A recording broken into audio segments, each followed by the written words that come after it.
wanted to answer some questions. What are yoga props?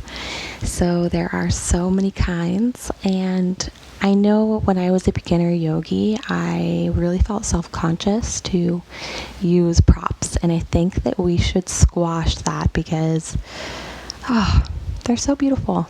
The more I learn about them, the more I feel connected to my practice in a more respectful way for myself. So with that being said, I invite you to use all the props, but I'll share some of my favorite props with you today. Okay, so this is a yoga wheel. I have cork on the outside, brand Body Good. I just got it on Amazon. I love this prop. I think as a yogi, I'm terrible at back bending. So this is a prop that really helps me in a safe way get into my back without putting too much pressure or obligation on having a strong enough core, which is really important for a lot of back bends.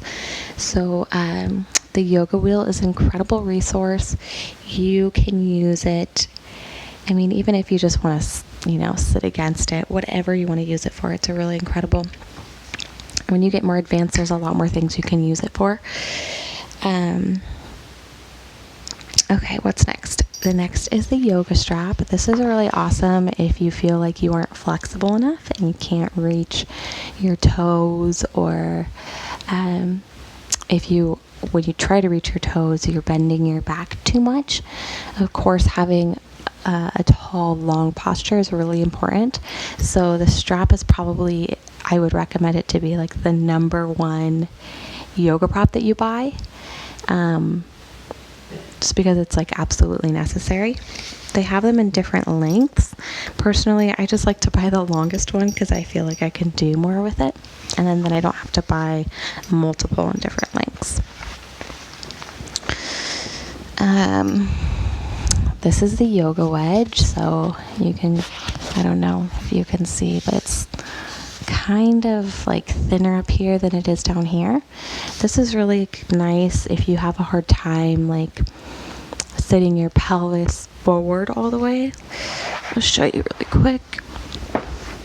You can kind of sit it just there and then sit up on it, and it helps push your pelvis forward so you could actually sit taller. So if you're kind of someone who's normally have a really round spine like this, or you sit like this a lot for work, I recommend getting one of these. It just really helps for any postures that you have sitting on the floor to ensure that you have a really long and nice, beautiful posture.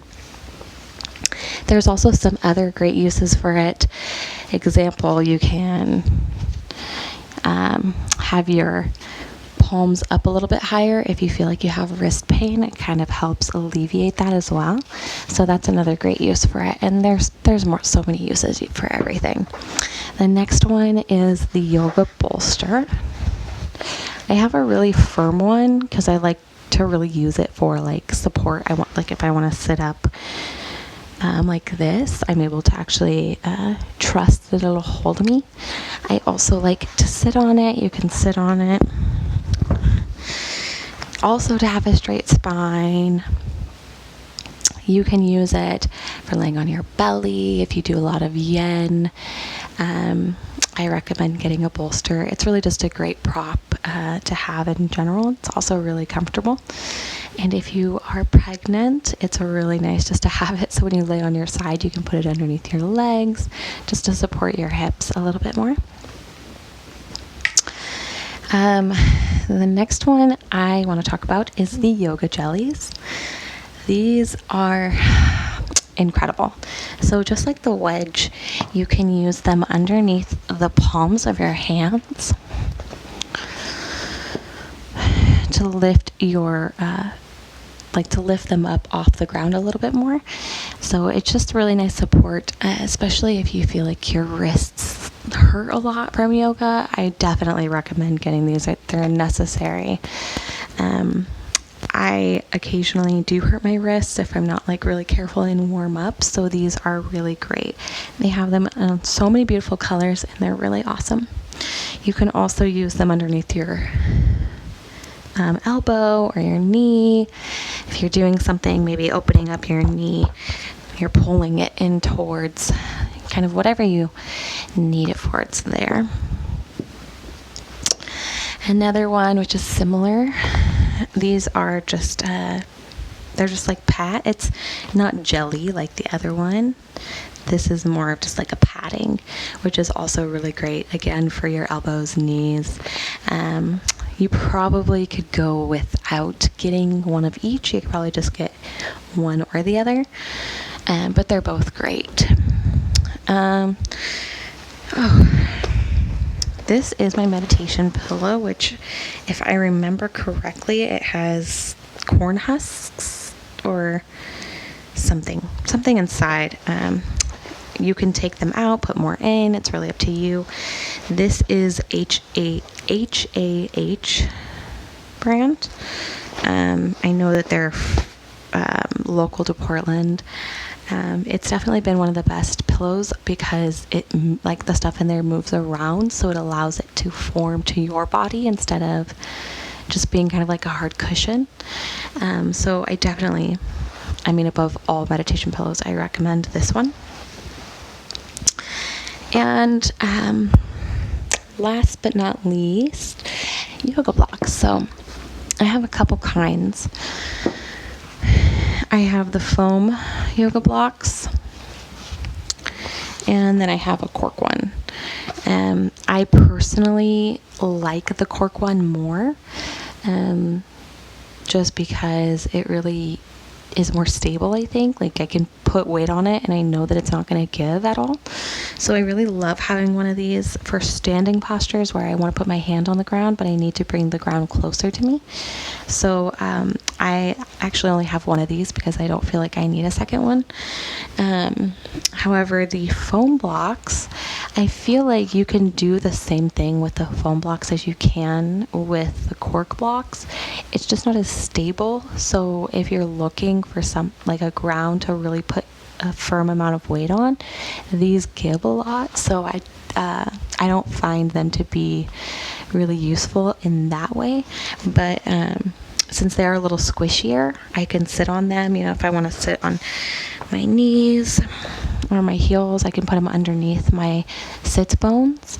Another thing that you can do, which is really nice, is when you sit on the block, you're able to sit right on the edge and almost shift your weight forward. You can see that the block is coming off the ground a little bit. It's kind of hard to see that the block is coming off of the ground, and it's helping shift my pelvis a little bit. So it also helps me, instead of having a round spine like this, I'm able to sit up all the way.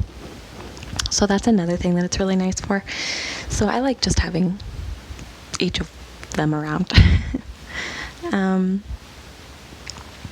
I have a few different types of yoga mats. Excuse me.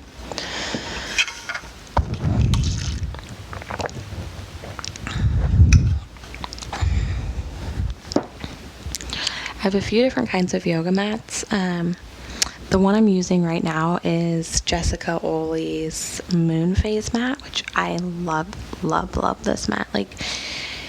It is so grippy and it's really easy to clean. And it's really just really beautiful. It has the moon phases. I love this mat, hands down. Recommend this over any other mat.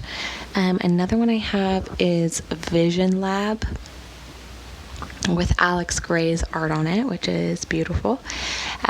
So I love having that, and that one's really nice if you sweat a lot. You can also spray it with a water bottle and it activates that really non-slip, really grippiness, and it's also really soft, and it's just a beautiful piece of art. So I love having that. Let's see if I can show you. So it's really beautiful. another mat I actually don't have in this room with me. It's more of the on the affordable side. So if you're looking for a mat that's just like less than $50, there's Hugger Mugger's Nature Collection, and they have a range of colors. That one, it's like kind of spongy almost, like when you're stepping on it, I don't know, it's just like really nice and cozy, and then you pick the color that just vibrates with you. And then I have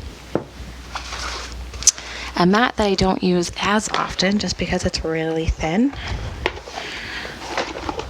And I think that this is, if I remember, Manduka, I want to say. I think it's a Manduka, but it's a travel mat, so it literally just folds. Like you can just fold it and stick it in your suitcase, which is really nice. Or if you're, going backpacking or something. It's very thin, but also very grippy. So it's definitely not something I prefer to use all the time. And when I do use it, I happen to put another mat underneath just so that it has more, like it's soft, because it's so thin, you can feel the concrete underneath. Okay, so yeah, I think those are some of my favorite yoga props, and I just wanted to share with you what are yoga props.